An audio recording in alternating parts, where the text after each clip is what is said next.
Ukrainian President Volodymyr Zelenskyy released a video today saying the country's intelligence agencies received information that Russia plans to sabotage the Zaporizhzhia nuclear plant, which could, as a result, release radiation. Manisa Danabalan joins us now with the latest on Russia's war in Ukraine. Manisa. Kelly, Zelenskyy didn't say what these claims were based on. Meanwhile, the Kremlin is calling it a lie. Ukrainian President Volodymyr Zelenskyy released a video today warning all of its international partners. Зараз наша розвідка отримала інформацію про те, що Росія розглядає сценарій. In the video, he says they've received information that Russia is considering a scenario of a terrorist act at the Zaporizhzhia nuclear plant with the release of radiation.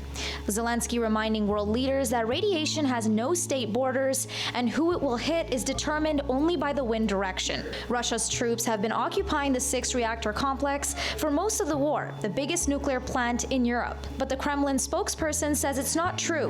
Скорее всего, это очередная ложь, и это и есть очередная ложь. The spokesperson says inspectors from the International Atomic Energy Agency just visited the plant and gave it a high rating. There has been this history of recklessness on the part of Russia. And I think this is what President Zelenskyy is trying to do. By exposing possible Russian plans, he is trying to deter Russia. He's trying to force Russia to be less reckless. So this is very important that it's being exposed and therefore made less likely to happen. It doesn't surprise me that Russia would take this kind of action because, you know, the international experts sort of have come down that Russia is the one who likely did the damage to the Kakhovka dam in Ukraine. And so this would be another example of sort of a radical measure to try to change the tide of the war. Zelensky's video comes just days after Ukraine's military chief accused Russia of mining the cooling pond, which is used to moderate the temperature at the plant.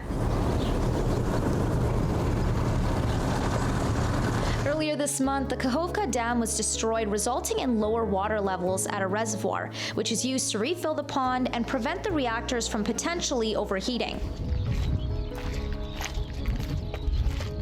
Meanwhile, Russia-backed officials say an explosion damaged a bridge that is one of the few links between Crimea and Ukraine's mainland. Очередное бессмысленное действие по указке из Лондона, сделанное киевским режимом. Это ничего не решает для результатов спецоперации. A spokesperson for Ukraine's defense ministry didn't confirm Ukraine's involvement. That's been Ukraine's policy, and it's a wise policy. In other words, whenever they're attacking certain parts of areas that Russia claims as its own, they'll be ambiguous regarding whether they did it or not, particularly if it's Russian recognized territory. In the case of Crimea, that's actually internationally recognized as Ukrainian territory, even though Russia has controlled it and occupied it since 2014. So in that case, you know, they're just sort of playing sort of cat and mouse. Ukrainian agriculture has also been impacted by the dam being destroyed because a lot of areas won't have enough water, not to mention the environmental damage as well.